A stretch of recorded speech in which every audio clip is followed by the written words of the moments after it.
1, 2, yan. 1, 2, 3, 4, 5, 6, 7, 8. Tapos pag yan ito na, dediretso ko yung pa. X ko dito. Tapos ganito.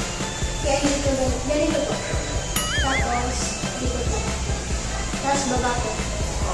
Tapos 1,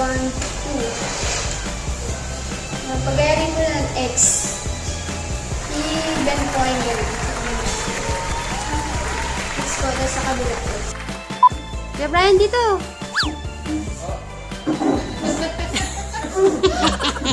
Ngayon lang. Ganyan o.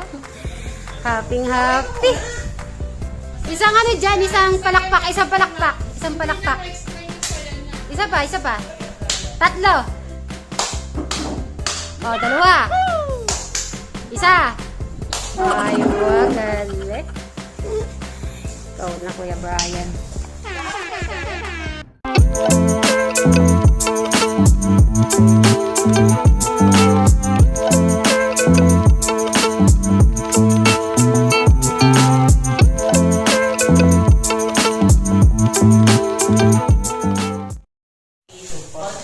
Ayun po guys, meron tayong architect, engineering, yung dalawa.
Kuya ano, tuwa-tuwa.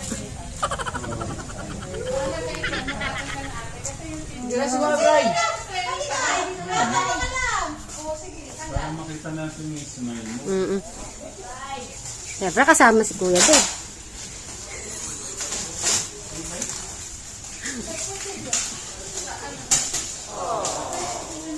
Ay, tuwa-tuwa naman ni Kuya Brian. Okay. Hindi, tuturuan naman natin pagpunta natin dito. Na, Kuya Brian.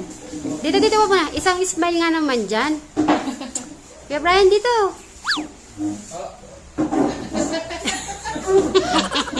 Ngayon lang. Ganyan o. Happy. Isang ano dyan, isang palakpak. Isa pa. Tatlo. O, dalawa. Isa. Ay, galing. Ikaw na, Kuya Brian. Kuya Brian, makalimutan mo na kami, ha? Baka makalimutan mo na kami. Kung patos sa dalawang paliki, ha? Ano masasabi mo sa mga halaman mo? Maganda? Ha? Masarap pakiramdam. Wow. Yun naman ang kagustuhan namin. Ba, si Kuya Dave, nagbubuhat na rin ah.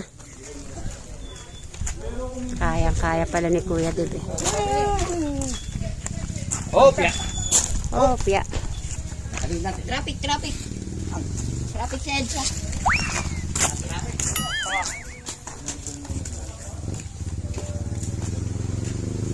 Yan, kay Ate Krista. Bakit? Hindi ka kasya. Ayos. Galing ni Kuya Dave. Thank you so much, Kuya Dave. Love you na talaga. Ayun na talaga.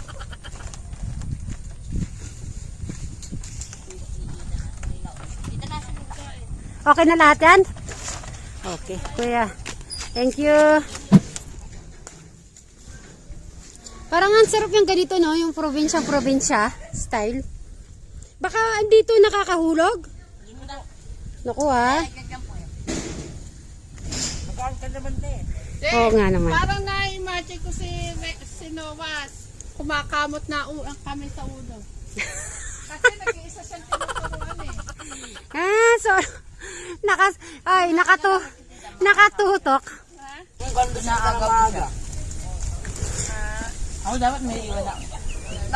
Alam ko gumaganyan na si Noe eh. Pag ganito, Kuya Dave, Kuya Luis, ano yung mga yung naiisip nyo pag ganitong style? Ako nalaglag ako sa puno ng mangga sa akin. Ano, nalaglag ka? Ikaw ka, Ate Janet, yung nung bata pa tayo, yung ganyang edad.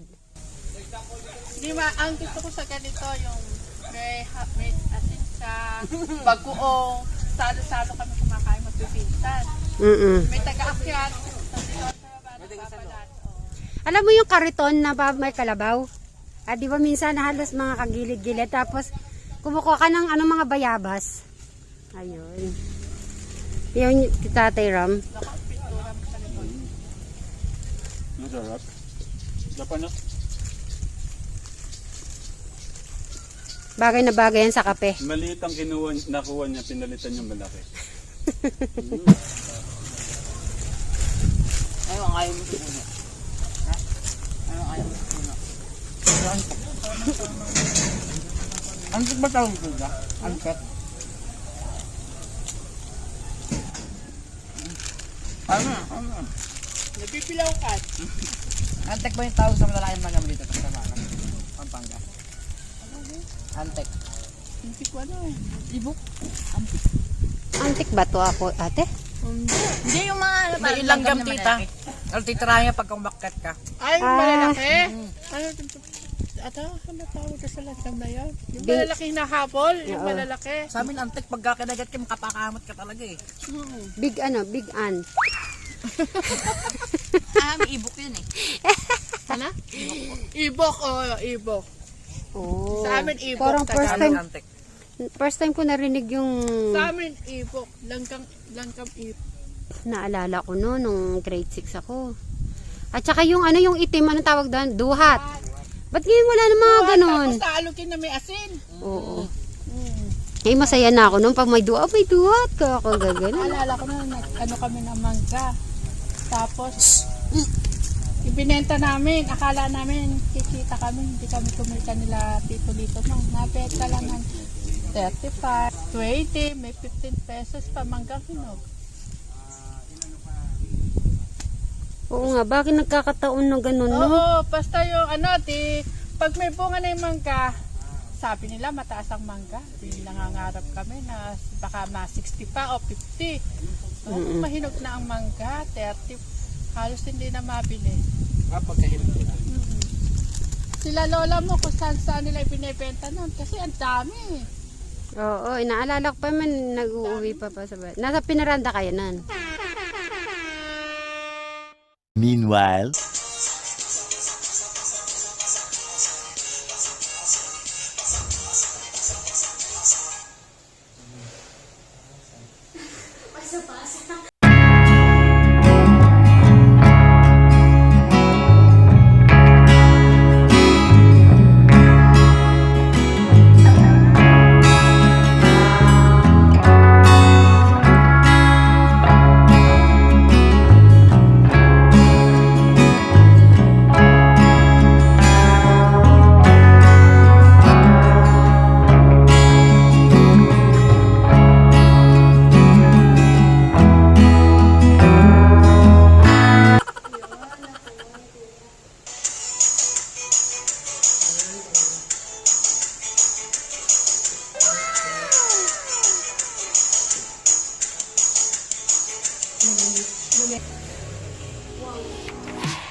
I'm changing who I am. I'm making a new plan, rearranging my life, and I won't look back ever again.